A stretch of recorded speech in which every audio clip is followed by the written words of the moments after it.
आपण आपत्ती व्यवस्थापन हा घटक अभ्यासणार आहोत. आपत्ती म्हणजे काय सांगा बरं, तुम्ही सांगा मॅडम. म्हणजे मॅडम उभं राहून उत्तर द्या. एखादं संकट येणं किंवा देशावर संकट येणं किंवा आपल्या घरात काही नुकसान होणं त्याला आपण बरोबर. हर्षा मॅडम तुम्ही सांगा. नैसर्गिक आपत्ती, वेगवेगळ्या आपत्ती, आपत्ती म्हणजे काय? अचानक येणारी परिस्थिती, म्हणजे अचानक आलेलं संकट. बरोबर, अगदी बरोबर. कसा तर हे आपत्ती तुम्ही सांगितलं. आपत्ती म्हणजे काय? बरोबर. तर आपत्तीचे प्रकार कोणकोणते आहेत तुम्हाला माहिती आहेत का? रोहित सर.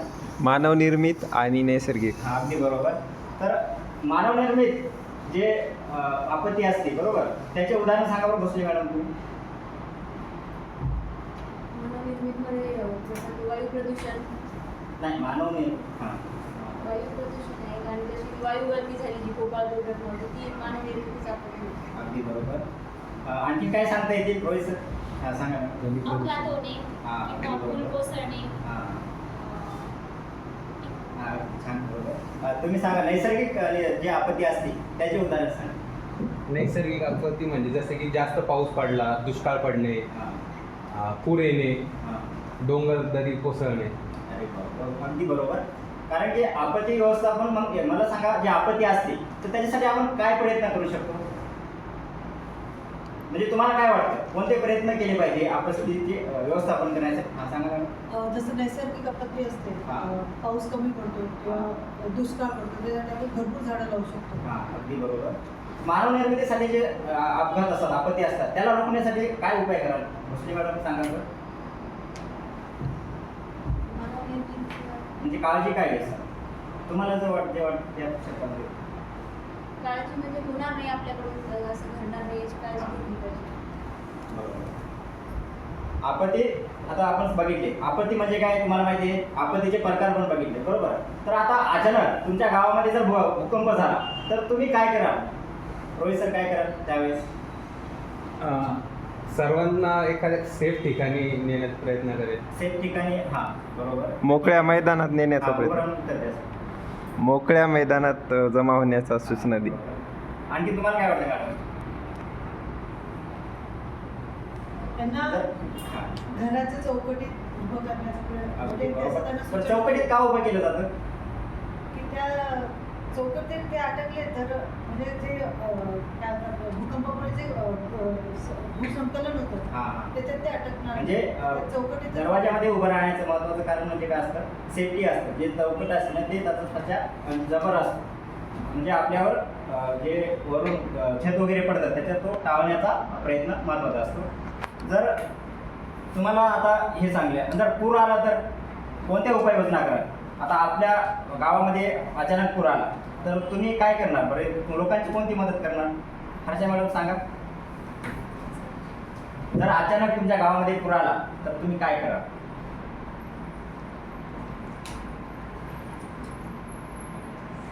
रोहित सर तुम्ही सांगा. अचानकपणे जर पूर आला तर म्हणजे सर्वांना एका उंच ठिकाणी नेऊन त्यांची. हां.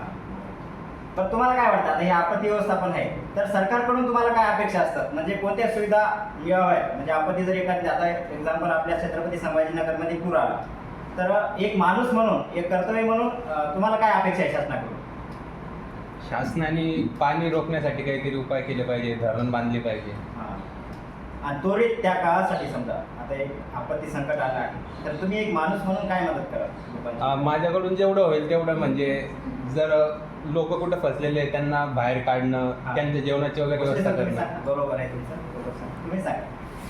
तुम्ही काय कराल? शासनाकडून अपेक्षा हां. तर पूर आल्यामुळे निश्चितच खाय प्यायच्या गोष्टी वाहून गेल्या असतील तर त्या शासनाने पुरवायला पाहिजे. मग यावरून आपल्याला एकंदरीत विचार केला तर काय गरजेचं आहे? म्हणजे आपत्ती व्यवस्थापन किती महत्त्वाचं आहे यावरून समजते, बरोबर. तर आपत्ती व्यवस्थापनासाठी तुमची जी आपत्ती व्यवस्थापनाची उद्दिष्टे असतात ती कोणती उद्दिष्टे साध्य केली पाहिजे बरं शासनाने? तुम्हाला काय वाटतं सांगा भोसले मॅडम. आपत्ती व्यवस्थापनाची जी उद्दिष्टे आहेत जे ती जर साध्य झाली तर त्याच्यापासून काय हानी टाळेल? आपत्ती व्यवस्थापनाची जर उद्दिष्ट साध्य झाली तर आपत्ती एवढे येणार नाहीत, लवकर त्वरित त्याच्यावर नियंत्रण मिळवता येईल. बाबू मॅडम तुम्ही सांगा. शासनाची जर उद्देश पूर्ती केली शासनानं, आपत्ती व्यवस्थापन योग्य प्रकारे केलं तर त्यामुळे काय होईल? हे जे नैसर्गिक आपत्ती येते किंवा मानव जे संकट असतं त्याचं तर प्रमाण कमी होईल आणि जी जीवितहानी किंवा वित्तहानी होते आपली ती कमी प्रमाणात होईल. बरोबर आहे. आता हे मानवी म्हणजे आता नैसर्गिक आपत्ती आणि मानव निर्मिती जास्त हानी कशापासून आपल्याला पोहोचते? तसं तर दोन्ही प्रकारे होऊ शकतं, पण मानवाने नैसर्गिक आपत्ती ती मानवाच्या हातात नाही आहे, पण मानवनिर्मित जे आहे ज्याने तो कमी करू शकतो, ते टाळू शकतो. प्रदूषण कमी केलं, ध्वनी प्रदूषण, वायू प्रदूषण जर आपण कमी केलं तर ते आपण कमी करू शकतो. तर अशा प्रकारे म्हणजे यावरून तुम्हाला एकंदरीत काय तुमचा निष्कर्ष निघाला? तुम्हाला काय वाटलं बरं आपत्ती व्यवस्थापनातून? एकंदरीत काय वाटलं तुमचा अनुभव? भोसले मॅडम,